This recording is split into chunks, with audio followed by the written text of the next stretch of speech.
अस्सलाम वालेकुम, आप देख रहे हैं सोचनामा और मैं हूं सैयद इनायत। नाजरीन, सूडान में इस वक्त दुनिया का सबसे खौफनाक इंसानी अलमिया जारी है, मगर अफसोस की बात है कि दुनिया खामोश है। अप्रैल 2023 से सूडान में दो ताकतवर ग्रोहों यानी सूडानीज आर्म फोर्सेस और रैपिड सपोर्ट फोर्सेस के दरमियान जंग जारी है। इस जंग ने पूरे मुल्क को तबाह करके रख दिया है।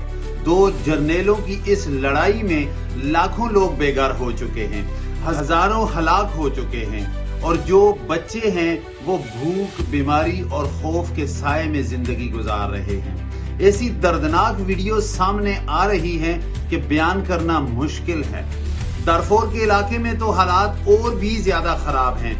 वहां मखसूस नस्ली ग्रोहों के खिलाफ मुनज़्ज़म कत्लेआम किया जा रहा है। औरतों की बेहुरमती, बच्चों का कत्ल और गांव के गांव जला दिए गए हैं। अमेरिका और इंसानी हकूक की तंजीमों ने इसे वाज़े तौर पर जेनोसाइड करार दिया है। लेकिन सवाल ये है कि दुनिया खामोश क्यों है?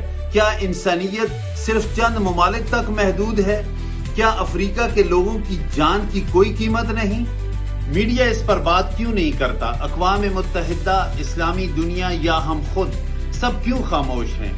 सूडान के लोग हमारी तरह इंसान हैं। उनके बच्चे भी ख्वाब देखते हैं, उनकी माएं भी अपने बच्चों को जिंदा देखना चाहती हैं, लेकिन हमारी खामोशी उनके लिए मौत की सजा बन रही है। अब वक्त है कि हम आवाज उठाएं, सोशल मीडिया पर बात करें, लोगों को आगाह करें, ताकि दुनिया जाने कि सूडान में इंसान मर रहे हैं और ये जंग सिर्फ उनकी नहीं, ये इंसानियत के ज़मीर का इम्तिहान भी है।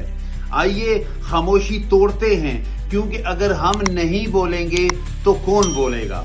सोचनामा से सैयद इनायत और टीम को दीजिए इजाजत। पाकिस्तान जिंदाबाद।